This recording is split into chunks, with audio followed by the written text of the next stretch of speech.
Il était une fois dans une petite ville de France, au bord de la Loire, un enfant qui passait ses journées à démonter des montres sans savoir qu'un jour, il allait changer l'histoire de la magie. En 1805, à Blois, naît Jean-Eugène Robert. Très jeune, il aime les engrenages, les ressorts, les petits mécanismes secrets. Son père est horloger et tout semble déjà écrit pour lui. Jusqu'au jour où, par hasard, il découvre un livre de magie. Le dictionnaire des amusements et des sciences. Ce jour-là, sa vie bascule. Jean-Eugène ne veut plus seulement réparer des montres. Il veut créer, étonner, émerveiller. Il invente des automates. Des personnages qui écrivent, qui dessinent, qui bougent. À Paris, on n'a jamais vu ça. En 1845, Robert Houdin ose tout. Il ouvre son propre théâtre. Pas de cape, pas de chapeau pointu, juste un homme élégant en habit noir et de la magie pure. Le public est conquis. Les journaux parlent d'un sorcier moderne.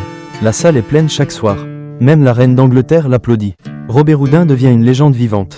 Un jour, le gouvernement français l'appelle.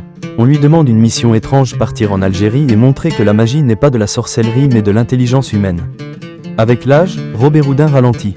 Il écrit, il transmet. Dans ses livres, il révèle les tricheries, les arnaques, les secrets.